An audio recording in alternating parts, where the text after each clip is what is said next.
पतेरखिलं मधुरं अधरं मधुरं वदनं मधुरं अधरं मधुरं वदनं मधुरं मधुराते पतेरखिलं मधुरं।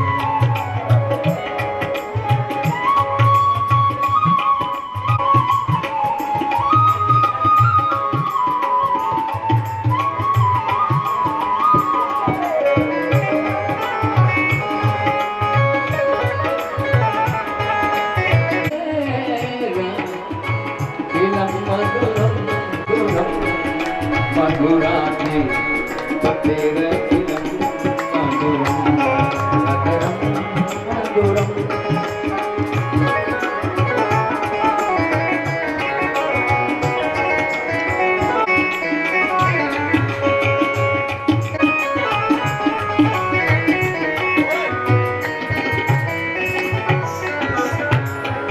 गीतं मधुरं गीतं मधुरं नृत्यं मधुरं नृत्यं मधुरं। गीतं मधुरं पीतं मधुरं नृत्यं मधुरं नृत्यं मधुरं रूपं मधुरं करणं मधुरं करणं मधुरं करणं मधुरं मधुरं समितं मधुरं समितं मधुरं समितं मधुरं समितं मधुरं मधुराते पतेरखिलं मधुरं अधरं मधुरं अधरं मधुरं। महापुराण की जय, सद्गुरुदेव भगवान की जय। जय जय श्री राधे श्याम। अखिल कोटि ब्रह्मांड नायक आघटित घटनापति आकारण करुणा वर्णालय आराधराधेश्वर आराधराधेश्वर भगवान श्री कृष्णचंद्र जी का वांगमय स्वरूप महापुराण मेरे गोपाल जी मंचस्थ समस्त आचार्य बंधु, संगीत की मधुरता देने वाले सभी कलाकार बंधु, समुपस्थित भक्तजन, यजमान स्वरूप बैठे हुए पंडित अंशला शिवकांत पांडे जी, जिन्होंने अपने पूर्वज स्वर्गीय पिता पंडित पारसनाथ पांडे, सुपुत्र स्वर्गीय गिरिजानंद पांडे जी एवं अपनी पूजनीय माता स्वर्गीय द्रौपदी देवी को काया श्राद्ध और परम मुक्ति प्रदान करने के लिए यह अनुष्ठान प्रारंभ किया है। आज इस अनुष्ठान श्रीमद् भागवत सप्ताह ज्ञान यज्ञ का विश्राम दिवस है।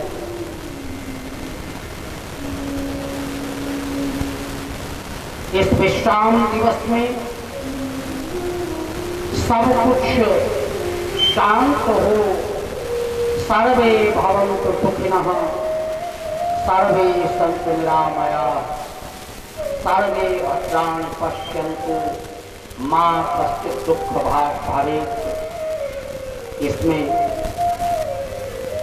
इनके भाई बंधु परिजन गुरुजन पुत्र पौत्र सबने अथक सहयोग किया है।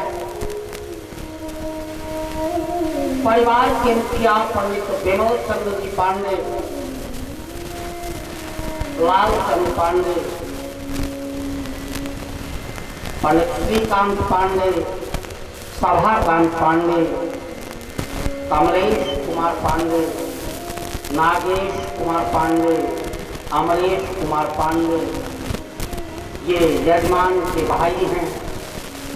पुत्रों में पंडित मनीष कुमार पांडे, आशीष कुमार पांडे, विपिन कुमार पांडे, नितिन, अभिषेक, विवेक, सौरभ, प्रांजल।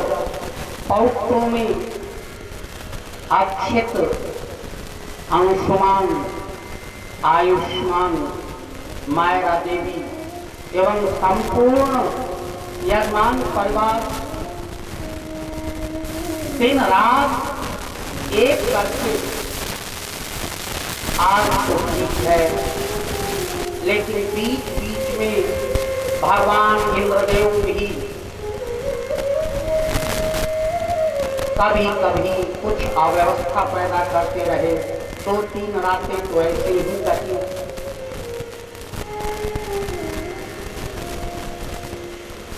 आज इस विश्राम दिवस में व्यास पीठ से इतना ही कहूंगा कि सफल मनोरथ हो तुम्हारे। जिन मनोरथों को लेकर इस यज्ञ का आरंभ किया गया वो मनोरथ सिद्ध हो। महाराज परीक्षित सुखदेव जी के चरण पकड़ते हैं और कहते, गुरुदेव आपने कल भगवान श्री कृष्ण के केवल एक विवाह का वर्णन किया, जब आपने कहा कि भगवान श्री कृष्ण के 16,108 विवाह हुए।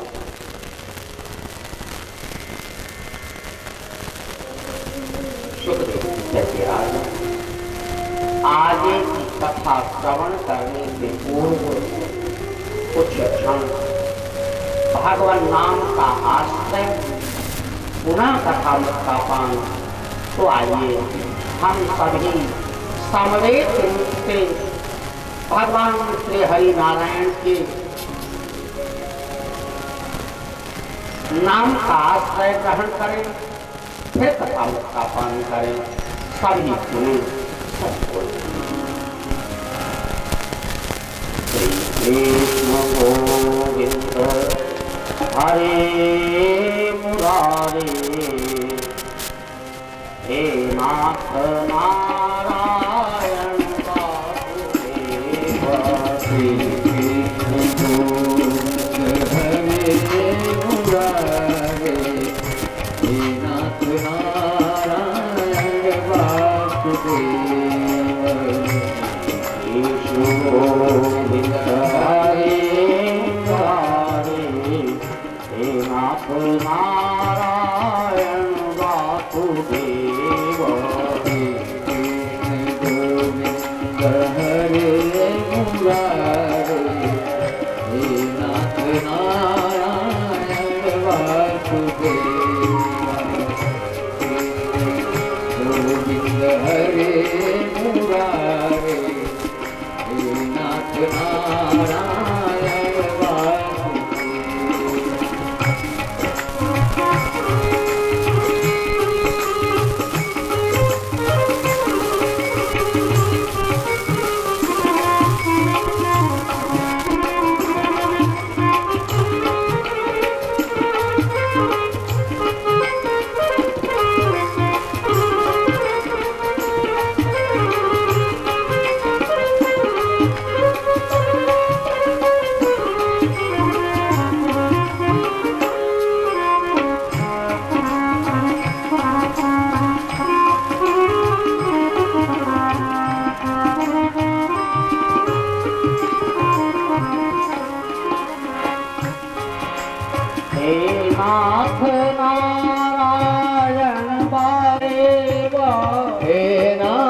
Radhe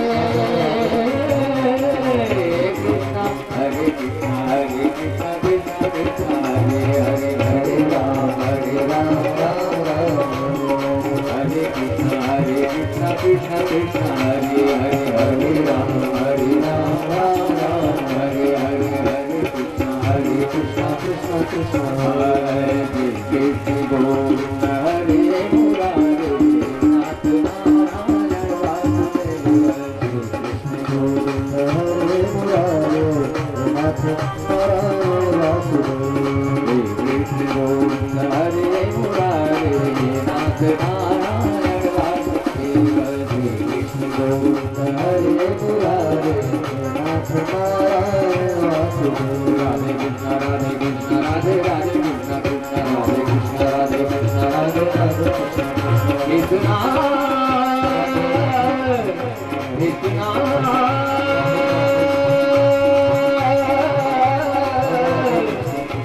राधे कृष्ण हरे हरे हरे हरे हरे राम हरे राम हरे हरे हरे कृष्ण हरे कृष्ण हे कृष्ण गोविंद हरे मुरारे नाथ नारायण वासुदेव श्री कृष्ण गोविंद हरे मुरारे नाथ नारायण वासुदेव कृष्ण गोविंद हरे मुरारे नाथ नारायण वासुदेव कृष्ण गोविंद हरे मुरारे नाथ नारायण नाथ नारायण नाथ नारायण वासुदेव। के 16,108 विवाह हुए। इसका तात्पर्य वेदों में 1,00,000 ऋचाएं हैं।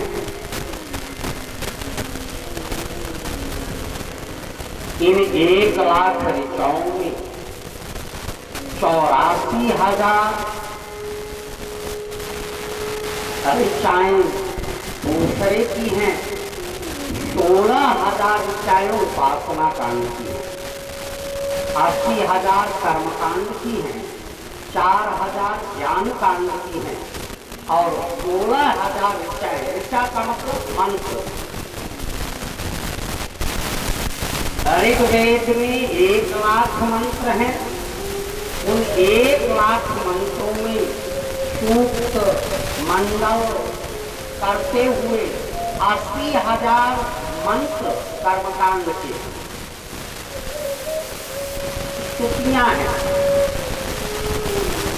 और 4,000 मंत्र ज्ञान कांड के हैं और 16,000 मंत्र उपासना कांड के हैं।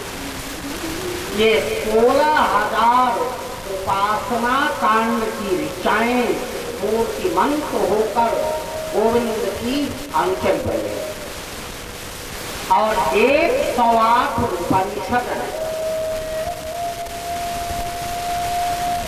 उपनिषद इति उपनिषद जो पास में बैठा दे उस परम परमात्मा के सन्निकट ले जाए वही है उपनिषद। तो 16,000 उपासना कांड की ऋचाएं 108 उपनिषद जो भक्ति मार्ग से परमात्मा के सन्निकट ले जाते हैं जीव को, वही है भगवान की अनुक्रियाएं। शरीर धर वो भगवान की अनुक्रिया बन गई। महाराज परीक्षित ने कहा और राधा रानी, तो राधा से विवाह तो हुआ नहीं, तो ये राधा रानी कौन है? सुखदेव जी बोले, राजन ये भगवान की योग माया है जो नारायण का स्वरूप है, निर्गुण स्वरूप, जो मानस से संकेत आते हैं उसमें निर्गुण ब्रह्म को सगुण बनाने का जो काम करती है वही है राधा रानी।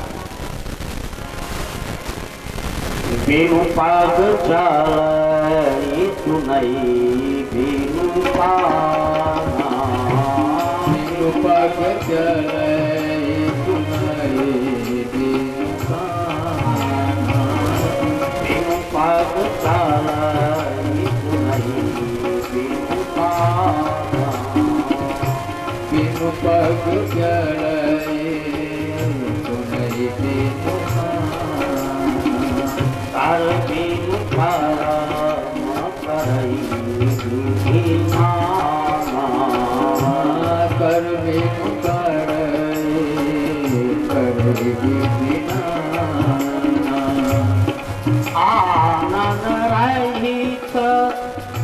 सकल रस भोगी आनन रहित सकल रस भोगी बिनु पानी वसा पर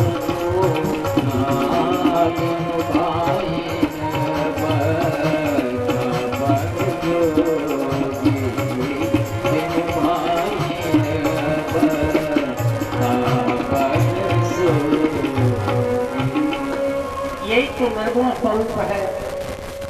जब भगवान सुनता नहीं है तो एक प्रश्न उठता है, हम क्यों उसकी पूजा करें, हम क्यों उसकी आराधना करें, क्यों उसकी स्तुति करें, जब वो सुनता ही नहीं है, निर्गुण है, उसमें गुण ही नहीं है। प्रश्न उठता है। लेकिन यहां आता है स्त्री सुखवास।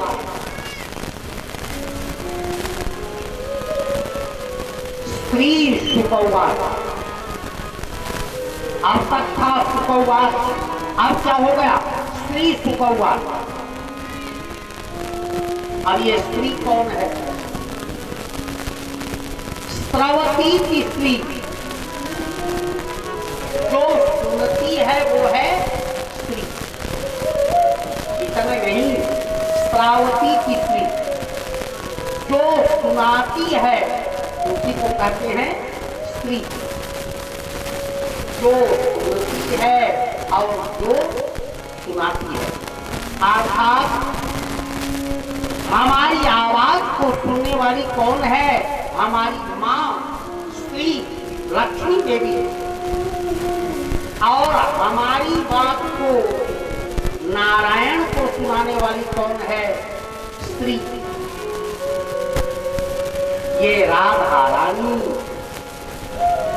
भगवान के निर्गुण स्वरूप को सगुण करने वाली उनकी आराधना करती है। ये भगवान की पत्नी नहीं, भगवान की आह्लादिनी शक्ति है।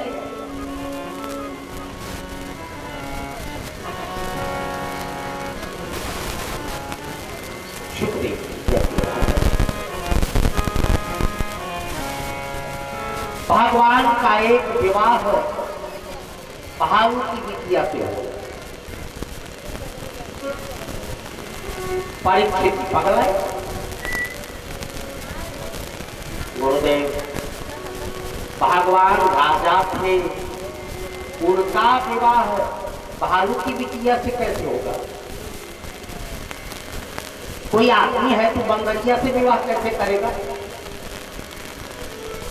सुखदेव कहते, राजन एक राजा थे सत्राजित, उनके एक और भाई थे प्रसेनजित। सत्राजित ने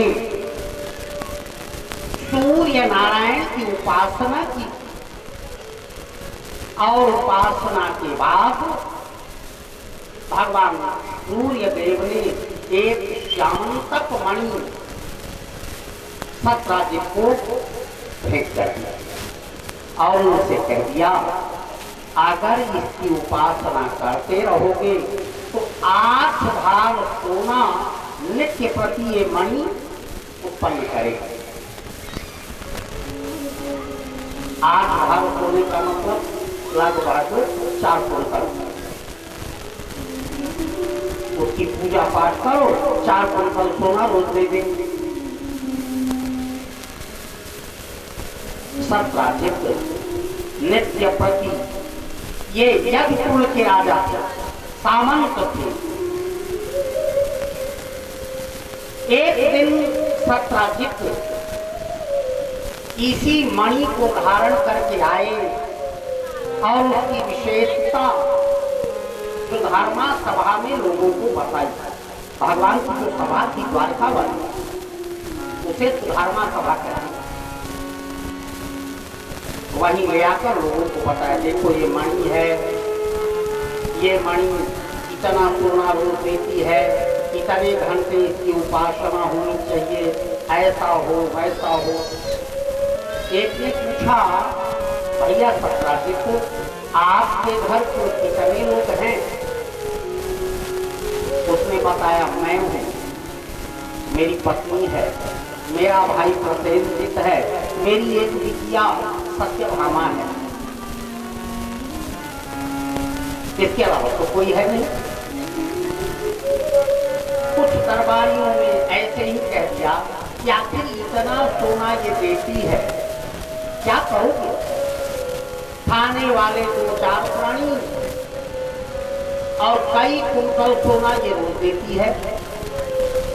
भाई मेरे विचार से तो ये स्यमंतक मणि द्वारकाधीश को दे, क्योंकि जितना सोना होगा वो प्रजा के काम आएगा, तुम्हें भी पुण्य होगा और राजा का ऐश्वर्य बढ़ेगा। सत्राजित को ये बात अच्छी न लगी, सत्राजित को ये बात अच्छी न लगी और बड़ा नाराज भी हुआ, वहां से उठकर चला गया।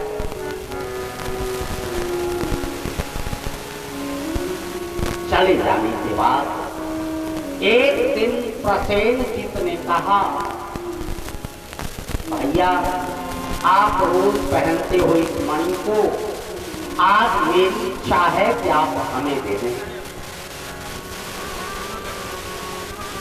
कालांतर में एक दिन सत्राजित ने वह स्यमंतक मणि प्रसेन को पहना दिया। प्रसेनजीत जंगल की ओर जा रहा था, एक शेर की दृष्टि पड़ी। हिरण्यसुपतु होने के कारण शेर ने प्रसेनजीत का वध कर दिया। शुक्रिया कहते राजन, उसी समय एक भालू चला आ रहा था, उसने देखा वो मणि गिरी हुई थी, उस भालू ने वो मणि ग्रहण कर लिया, अपनी गुफा में ले आया और गुफा में ले आने के बाद अपनी बिटिया को सौंप दिया।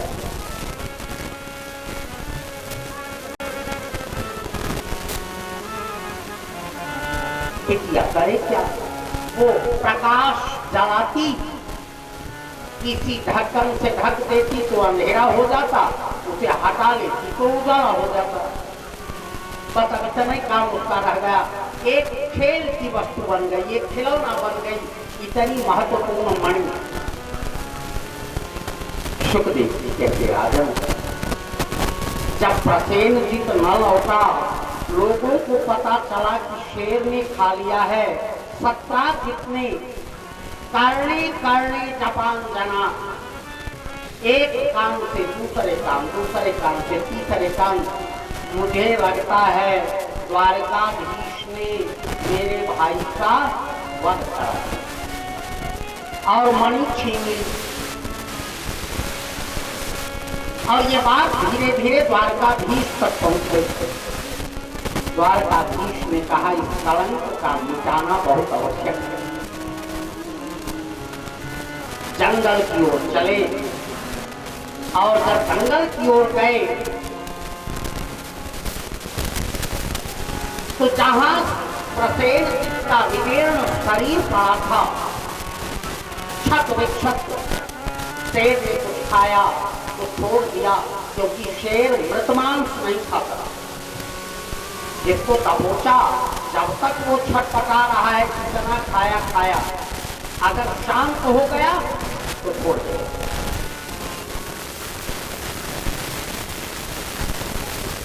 जो छत विक्षत शरीर पड़ा था वहां तक गए और वहां जाने के बाद देखा तो भालू के पैरों के निशान थे। भालू के पैरों के निशान देखते देखते गुफा में गए। उस गुफा में पहुंचे तो देखा कि वह स्यमंतक मणि प्रकाश किए हुए है। भगवान समझ गए ये है। जो गोविंद ने इस मणि को हाथ लगाया, इसी गुफा में जामवंत जी रहते थे। तड़प कर उठे, कौन है? और दौड़ कर भगवान विष्णु पर उन्होंने प्रहार कर दिया। वास्तविकता ये थी कि जामवंत जी त्रेता के भालू थे। उन्होंने एक दिन अयोध्या लौटने के बाद भगवान राम से कहा, प्रभु त्रेता युग में मुझसे दो हाथ करने वाला कोई योद्धा नहीं मिला। एक बार मौका लगा था, लेकिन उस दुष्ट ने ऐसा कह दिया कि आज भी उसकी बात के भाव हृदय पर है। जब नाथ पास में सबको बांध दिया था मेघनाथ ने, तो घननाथ ने यही तो कहा था, वृद्ध जान छड़ते नहीं ताऊ, तू बूढ़ा है इसलिए तुझे छोड़ दिया। जामवंत जी ने कहा कि मुझ जैसा बलवान आदमी हमको बूढ़ा कहकर उसने अपमानित कर दिया। सच भी है, किसी बूढ़े को बूढ़ा कर दो तो उसे बुरा लगता है।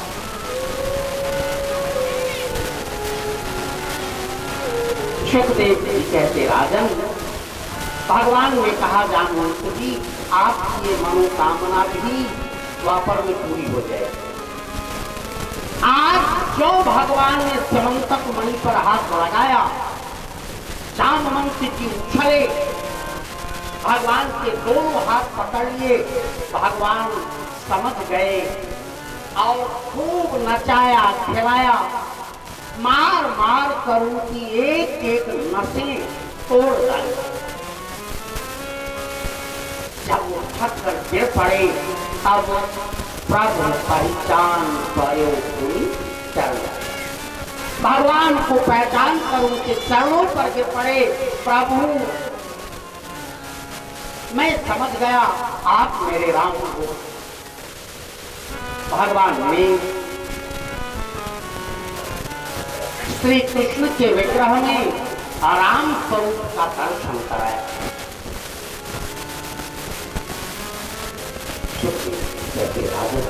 इसके बाद भगवान की अर्चना वंदना करने के बाद जामवंत जी ने कहा, प्रभु मेरे पास तो कुछ है नहीं, यही मेरी एक बिटिया है और ये समंतक मणि, दहेज में ये समंतक मणि दे रहा हूँ और अपनी बेटी का विवाह आपको कर रहा हूँ।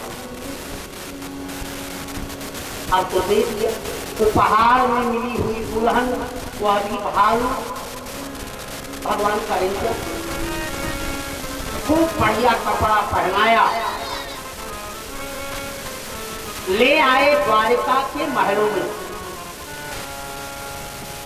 और घूंघट लगा कर एक जगह बैठा दिया।